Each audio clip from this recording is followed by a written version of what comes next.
Rally तो तब्दील हुई है।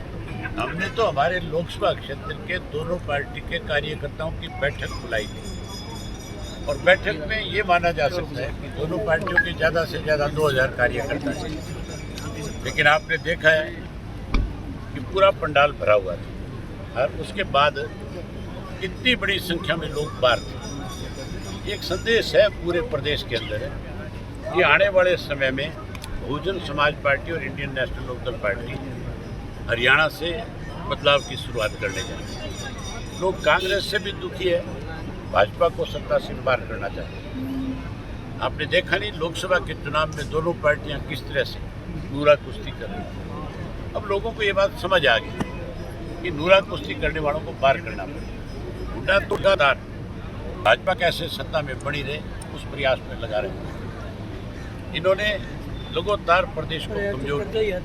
10 साल कांग्रेस से लूटा, 10 वर्ष हो गए भारतीय जनता पार्टी को इस प्रदेश को लूटते। अब लोग ये आज एक दूसरे से हिसाब मांगने की बात कर रहे हैं। ये तो हिसाब एक दूसरे का करेंगे कि नहीं करेंगे।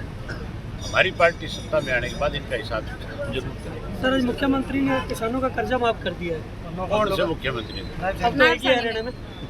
अब तो हरियाणा में एक ही है। कहता है एक है, नायब तो डम्मी है। मुख्यमंत्री तो आज भी मनोहर लाल है। लेकिन जो कर्जा माफ किया है, कौन सा कर्जा माफ किया? जो किसानों का सर कर्जा माफ कर दिया। कर्जा माफ नहीं किया, केवल और केवल अब क्योंकि चुनाव सिर पे आ गया, हालत इनकी खराब होगी बेचारों, कहीं जाने लायक बचे नहीं। जब रोजाना पहले वाले मुख्यमंत्री जो जिस तरह के उसने निर्णय लिए थे उनको बदला जा रहा है। मनोहर लाल के निर्णय बदले जा रहे हैं कि नहीं बदले जा रहे? तो फिर गलत निर्णय किए क्यों थे? ये कर्जा 10 साल पहले क्यों नहीं माफ किया? अब कर्जा क्यों माफ कर? 13 महीने किसान को सड़क के ऊपर क्यों बैठा करके रखा? शंभू बॉर्डर आज भी क्यों सील कर रखा? अगर किसान के हितैषी हो तो शंभू बॉर्डर खोल दो।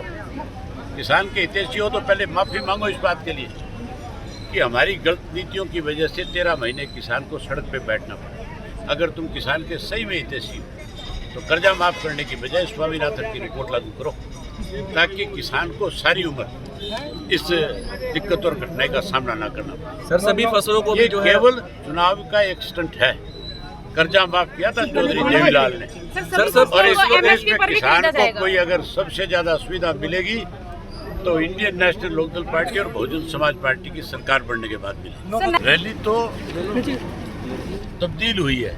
हमने तो हमारे लोकसभा क्षेत्र के दोनों पार्टी के कार्यकर्ताओं की बैठक बुलाई थी और बैठक में ये माना जा सकता है कि दोनों पार्टियों के ज़्यादा से ज़्यादा 2000 कार्यकर्ता हैं, लेकिन आपने देखा है कि पूरा पंडाल भरा हुआ था और उसके बाद इतनी बड़ी संख्या में लोग बाहर थे। एक संदेश है पूरे प्रदेश के अंदर है कि आने वाले समय में बहुजन समाज पार्टी और Indian National Lokdal Party Haryana से बदलाव की शुरुआत करने जा रही है। लोग कांग्रेस से भी दुखी है, भाजपा को सत्ता से पार करना चाहते हैं। आपने देखा नहीं लोकसभा के चुनाव में दोनों पार्टियां किस तरह से नूरा कुश्ती कर रही हैं। अब लोगों को ये बात समझ आ गई कि नूरा कुश्ती करने वालों को पार करना पड़ेगा। गुंडा तुड़ादार भाजपा कैसे सत्ता में बनी रहे उस प्रयास में लगा रहे हैं। इन्होंने लगातार प्रदेश को कमजोर किया।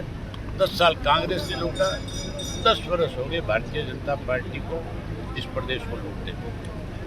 अब लोग ये आज एक दूसरे से हिसाब मांगने की बात कर रहे हैं। ये तो हिसाब एक दूसरे का करेंगे कि नहीं करेंगे। हमारी पार्टी सत्ता में आने के बाद इनका हिसाब जरूर करेंगे। सर, आज मुख्यमंत्री ने किसानों का कर्जा माफ कर दिया है। कौन से मुख्यमंत्री ने? अब तो एक ही है हरियाणा में। अब तो हरियाणा में एक ही है। कौन कहता है एक है, नायब तो डम्मी है। मुख्यमंत्री तो आज भी मनोहर लाल है। लेकिन जो कर्जा माफ किया है, कौन सा कर्जा माफ किया? जो किसानों का सर कर्जा माफ कर दिया। कर्जा माफ नहीं किया, केवल और केवल अब क्योंकि चुनाव सिर पे आ गया, हालत इनकी खराब होगी बेचारों, कहीं जाने लायक बचे नहीं। जब रोजाना पहले वाले मुख्यमंत्री जो जिस तरह के उसने निर्णय लिए थे उनको बदला जा रहा है। मनोहर लाल के निर्णय बदले जा रहे हैं कि नहीं बदले जा रहे? तो फिर गलत निर्णय किए क्यों थे? ये कर्जा 10 साल पहले क्यों नहीं माफ किया? अब कर्जा क्यों माफ कर? 13 महीने किसान को सड़क के ऊपर क्यों बैठा करके रखा? शंभू बॉर्डर आज भी क्यों सील कर रखा? अगर किसान के हितैषी हो तो शंभू बॉर्डर खोल दो। किसान के हितैषी हो तो पहले माफ़ी मांगो इस बात के लिए कि हमारी गलत नीतियों की वजह से 13 महीने किसान को सड़क पे बैठना पड़ा। अगर तुम किसान के सही में हितैषी हो तो कर्जा माफ़ करने की बजाय स्वामीनाथन की रिपोर्ट लागू करो, ताकि किसान को सारी उम्र इस दिक्कत और कठिनाई का सामना ना करना पड़े। सर सभी फसलों को ये भी जो है केवल चुनाव का एक स्टंट है। कर्जा माफ किया था चौधरी देवीलाल ने, और इस प्रदेश में किसान को कोई अगर सबसे ज्यादा सुविधा मिलेगी तो इंडियन नेशनल लोकदल पार्टी और बहुजन समाज पार्टी की सरकार बनने के बाद मिलेगी।